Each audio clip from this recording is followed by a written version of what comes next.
Hello students, कैसे हैं आप लोग। आप लोगों को हमारे यूट्यूब चैनल पर स्वागत है। आज हम लोग पढ़ने वाले हैं BC ECE लेटरल एंट्री में एक टॉपिक जिसका नाम है डबल इंटीग्रेशन।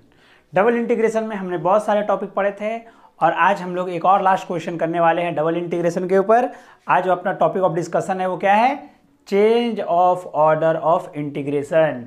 मतलब कि जो भी इंटीग्रेशन का ऑर्डर है उसको चेंज करना है ना। हमने बहुत सारे सवाल करे इसके ऊपर, आज ये अपना लास्ट सवाल है और ये सवाल हो जाएगा तो डबल इंटीग्रेशन टॉपिक पूरा कंप्लीट हो जाएगा। बोलो क्लियर है? तो चलो एक बार फिर से आते हैं और स्टार्ट करते हैं, है ना। एक बार क्विक रिवीजन के साथ हम लोग इसको स्टार्ट करने वाले हैं। अच्छा, सबसे पहला मतलब कि change of order of integration. Change of order of integration मतलब कि इंटीग्रेशन का ऑर्डर का चेंज। इसका मतलब क्या होता है? इसका मतलब क्या होता है, इस बात को पहले समझेंगे, है ना। अच्छा, सुनेंगे ढंग से। जब सवाल कुछ भी हो, ऑर्डर ऑफ चेंज जब भी रहेगा, मतलब कि चेंज ऑफ ऑर्डर जब भी रहेगा, जब भी क्वेश्चन चेंज ऑफ ऑर्डर से आएगा तो हमको इसको देखना ही नहीं है। इस वाले पोर्शन को हमको देखना ही नहीं है, सिर्फ इसी को देखना है। बोलो क्लियर है? इसी को देखना है ना। अच्छा, अब समझते हैं चेंज ऑफ ऑर्डर कहने का मतलब क्या हुआ। चेंज ऑफ ऑर्डर कहने का मतलब ये हुआ कि ढंग से देखो, अगर तुम लोग को ये दो इंटीग्रेशन यहां पर नजर आ रहा है, एक और दो, बोलो क्लियर है? अच्छा, इसको देखो तो ये जो इंटीग्रेशन है, जो ये लिमिट दिए हुए हैं, एक लिमिट है e⁻x और एक लिमिट है e, तो ये जो है वह y का लिमिट है। कैसे है ये बात तुमको पता है, क्योंकि तुमको सिखाए हैं, है ना, कि कैसे पता करेंगे कि कौन लिमिट किसका है। बोलो क्लियर है? अच्छा, और ये जो लिमिट है वो किसका है? x का है, जो कि सवाल में दिया हुआ है। अब चेंज ऑफ ऑर्डर कहने का मतलब ये हो गया कि भाई पहले हो जाना चाहिए x का लिमिट और फिर हो जाना चाहिए y का लिमिट। बात को समझना है एकदम अच्छे से। चेंज ऑफ ऑर्डर मतलब कि जो पहले लिमिट जो दिया हुआ है और जो दूसरा में लिमिट दिया हुआ है वो लोग आपस में चेंज हो जाएंगे। मतलब कि अगर ये लिमिट पहले y का है ना, तो अब पहले हो जाएगा किसका? x का, और ये लिमिट है x का, तो अब यहां पर हम लोग लिमिट लिखने वाले हैं y का। बोलो क्लियर है? इसी को हम लोग बोलते हैं change of order. Change of order जब भी हो तो सवाल को क्या करें? सिर्फ लिमिट देखें, लिमिट को देखें। सुनना, पहला लिमिट लोअर लिमिट, ये है क्या? y का लोअर लिमिट, क्या? e⁻x। अच्छा, और ये है y का अपर लिमिट, y = e। बोलो क्लियर है? अच्छा, और ये लिमिट है x का, तो x का लोअर लिमिट 0 और x का अपर लिमिट 1। बोलो इसमें कोई कष्ट वाली बात नहीं है। अब सुनना, अब इसको देख के ना फिगर बनाओ, इसको देख कर क्या बना दो? फिगर बना दो। सारा खेलना ऑर्डर ऑफ इंटीग्रेशन में ना सिर्फ ग्राफ का है। अगर ग्राफ बन गया तो काम हो गया। और कैसे ग्राफ बनता है हमने सारा को सिखाया है, जितने भी फंक्शन है सबका ग्राफ हमने सिखाया आपको, है ना। तो ये कौन सा एक्सिस है? तो ये अपना मस्त वाला एक्स एक्सिस है और ये वाई एक्सिस है। अच्छा, ढंग से देखेंगे तो भाई इसको देखो, सिर्फ इसको देखो और ग्राफ बनाओ, इसको देखो और ग्राफ बनाओ। तो देखो y = e⁻x, तो y = e⁻x कैसे कुछ ग्राफ बनता है, हमने सिखाया भी था। अच्छा, दूसरी बात, तो ये किसका ग्राफ हो गया? ये ग्राफ हो गया y = e⁻x। बोले इसमें कोई कष्ट वाली बात नहीं है। और सुनना, अच्छा, y = e और e का मतलब अपने को पता है कि 2.71 के आसपास होता है। इसका मतलब y = कांस्टेंट है। ये y = क्या है? कांस्टेंट।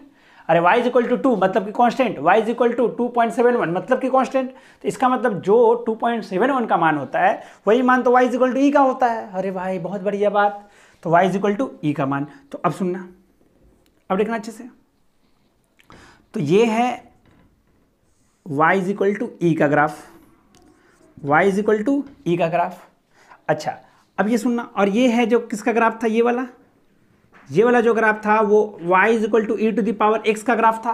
बोले इसमें कोई खास बात नहीं है। अब सुनना, अब नीचे को देखो, तो एक है x = 0 और एक है x = 1।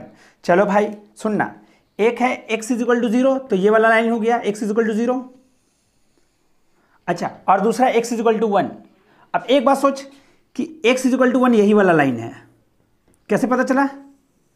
x इजिकल टू 1 का यही वाला लाइन है जैसे कटा है। अपने को क्या पता है, सो सुनना।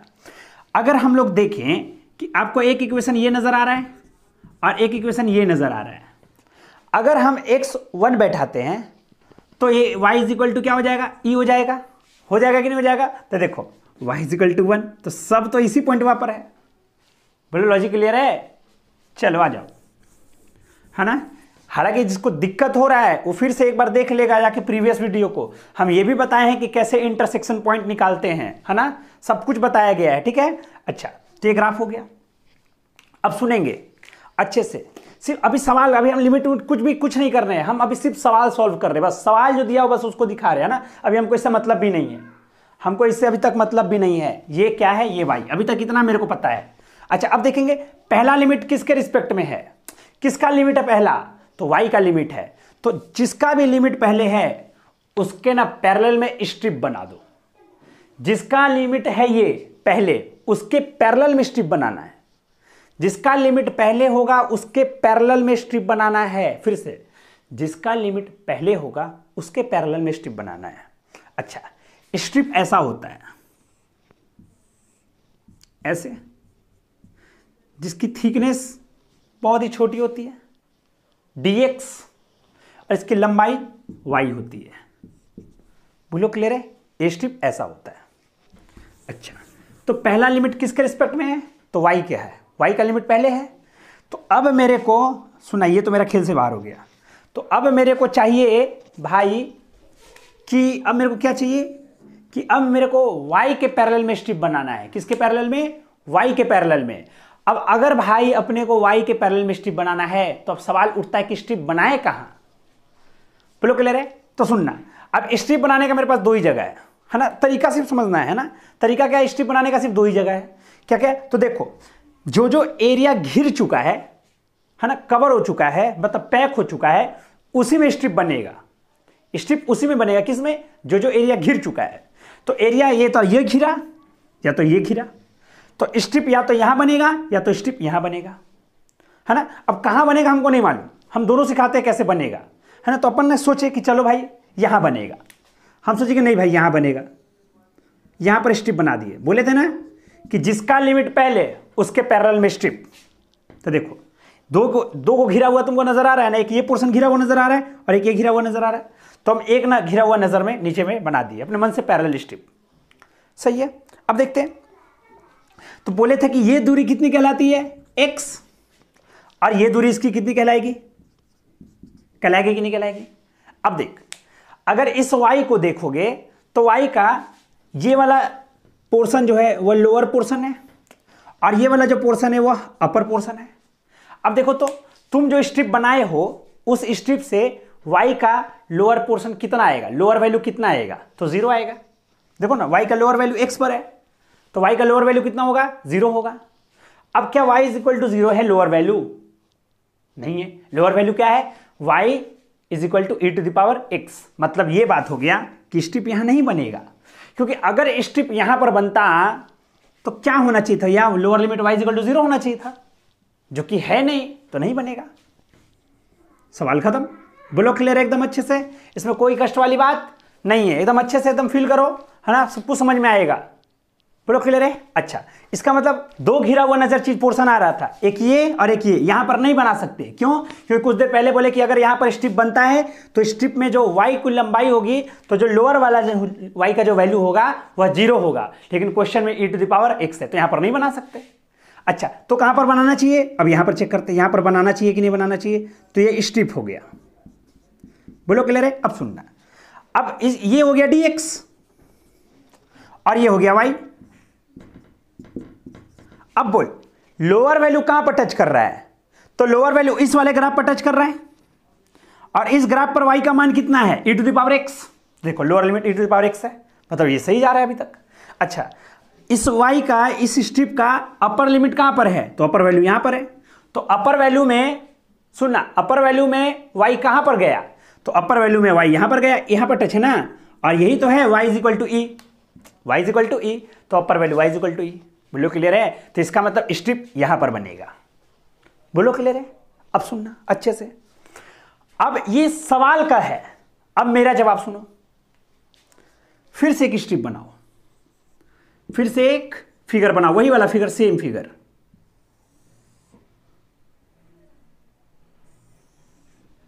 बोलो क्लियर है? अब मेरे फिगर में सोचना एकदम अच्छे से, मेरे फिगर के अनुसार से सोचना।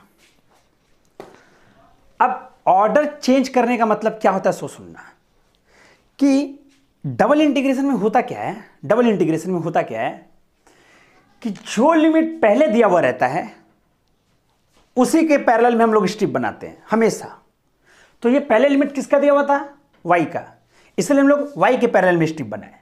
लेकिन चेंज ऑफ ऑर्डर कहने का मतलब क्या होता है कि हमको भाई पहले किसका लिमिट चाहिए, x का लिमिट चाहिए। चेंज ऑफ ऑर्डर का मतलब ये होता है। तो भाई अब मेरे को अगर पहला लिमिट x का चाहिए, इसका मतलब भाई लॉजिकली मेरे को जो स्ट्रिप बनाना होगा वो x के पैरेलल बनाना होगा। नहीं आया? सोचो, पहले लिमिट y का दिया हुआ था इसलिए तुम y के पैरेलल स्ट्रिप बनाए। अब तुमको ऑर्डर चेंज करना है, ऑर्डर चेंज करना है मतलब कि अब पहले लिमिट x का होना चाहिए, तो तुमको लिमिट x में ही बनाना होगा, सॉरी x के पैरेलल बनाना होगा। बोलो क्लियर है? अच्छा, अब मेरे को बनाना तो इसी में है भाई, हमेशा इसी में ही बनाना है क्योंकि y इसी में सेटिस्फाइड कराया गया है। तो भाई मेरे हिसाब से लिमिट ऐसे बनेगा। तो ये हो गया dy और ये हो गया x। बोलो क्लियर है?